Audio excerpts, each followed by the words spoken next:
How can human emotions and subconscious mind affect purchase decisions? Human emotions are different from culture to culture, and what's different is, or what's interesting actually, is that we're very similar around the world. I believe there's only 500 to 1,000 different personalities around the world.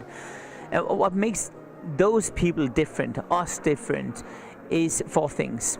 It's religion, it's the government rulership, it is the tradition, and it's the weather. And when I'm thinking about the weather, I'm not necessarily thinking about that we're dressing differently. It's also the food we eat. These things, if we understand the deep insight about how we behave, that's what we can use to build brands. I'll give you an example. Some years ago, Lego had a problem. And as they were almost going bankrupt, they thought that the instant gratification generation had arrived, i.e. kids were so keen on building a castle in a matter of minutes rather than hours. So Lego changed the size of the Lego bricks from small Lego bricks to gigantic building blocks. Lego sales went completely down. They moved as a consequence of that back into consumer homes to understand what was the issue. And they realized by visiting an 11-year-old boy in Germany that in fact their world of view was completely different. In fact, this boy, when he was asked a question, which is, what are you most proud of? He pointed at a shelf where there was an old worn down pair of sneakers, and he said that one. And of course the Lego team was completely perplexed and surprised about it.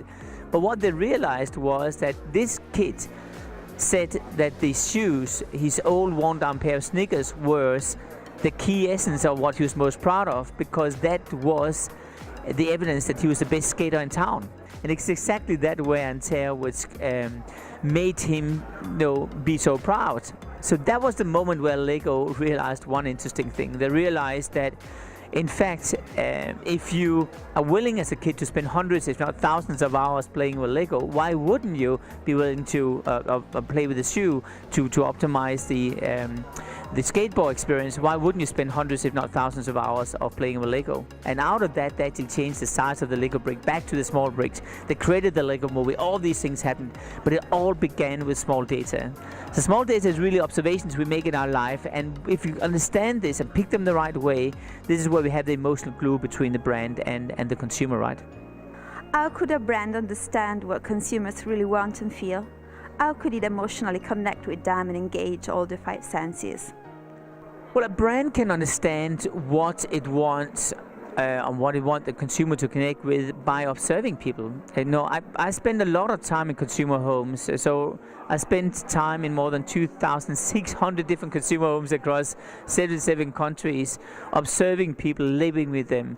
So I live with them, I shop with them, I cook with them, I go partying with them, all these things in order to see what real life is. Because quite often brands completely misunderstand what the audience want because they read things through a report.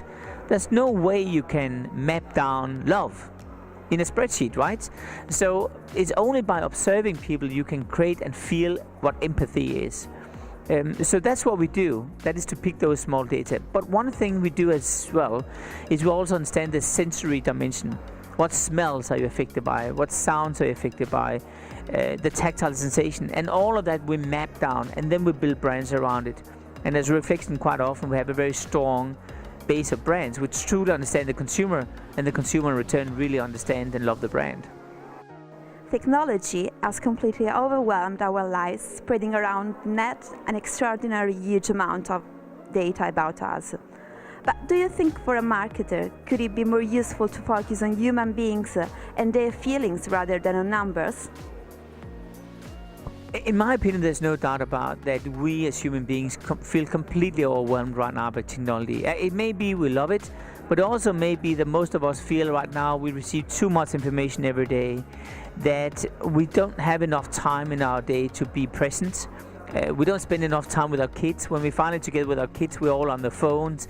I think people in general feel somewhat lost. We can also see that on the degree of depression around the world. In fact, the suicide rate in UK alone has dropped increased with 25% in the last decade. It gives you a sense of what is happening.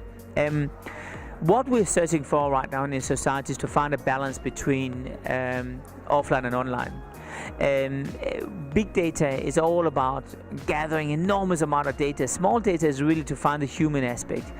Now, an example for me, I don't have a smartphone, and I stopped having a phone altogether last year. And I did that because I felt I was not present. I felt that I was in meetings, but I was constantly thinking about what's going on somewhere else. I was in dinner conversations and I was sitting on the phone. I didn't like it. I felt like I was torn into two people.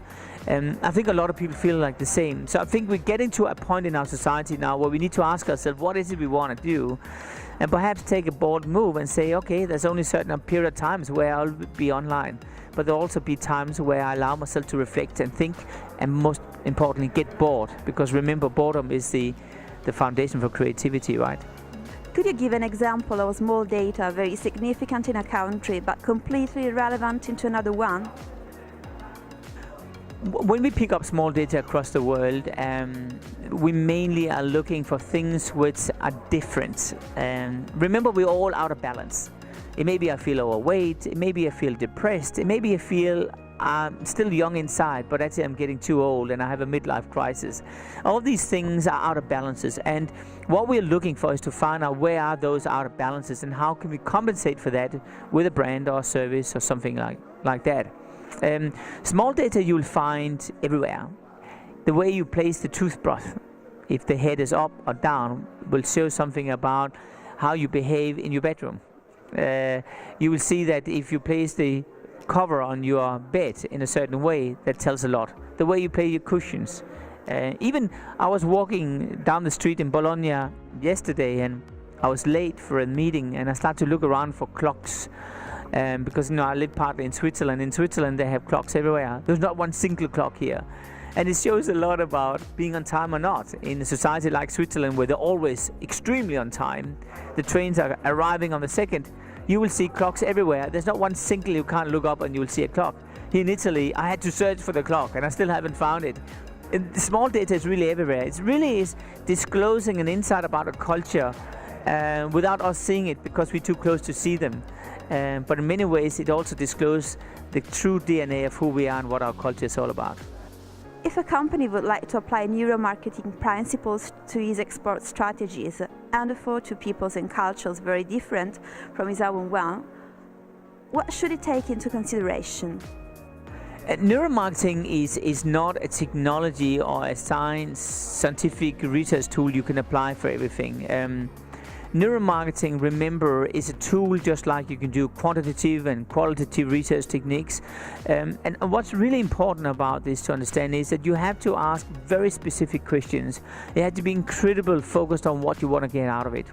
So when I wrote a book called Biology, and we later on conducted the largest neuroscience study in the world, where we scanned 2,000 consumers' brains across 6 countries using something called fMRI. It was very clear for me that when you want to study a certain aspect, you need to find out what regions in the brain which is activated. And typically when we talk about subconscious answers, that's where you can get the most value out of neuromarketing. And I learned that the health warnings on a cigarette pack in fact have the opposite effect. So when it says smoking is killing you, in fact it makes people smoke more when they see it, not less. That's a very counterintuitive observation, but you could only find that out by scanning people's brains, because if I ask a smoker, will it affect you? People will say, yeah, probably yes. So neuromarketing can only be used in some context, in certain aspects of what you want to find out. It can't be used for everything. So it's a little bit like a tool in a toolbox. There's lots of tools in a toolbox. Don't be tempted and believe it can answer everything. Be very specific and make sure you really know how you're going to find out by using neuromarketing. If you do that, then you'll get a lot of value for it. If not, then it's a waste of money.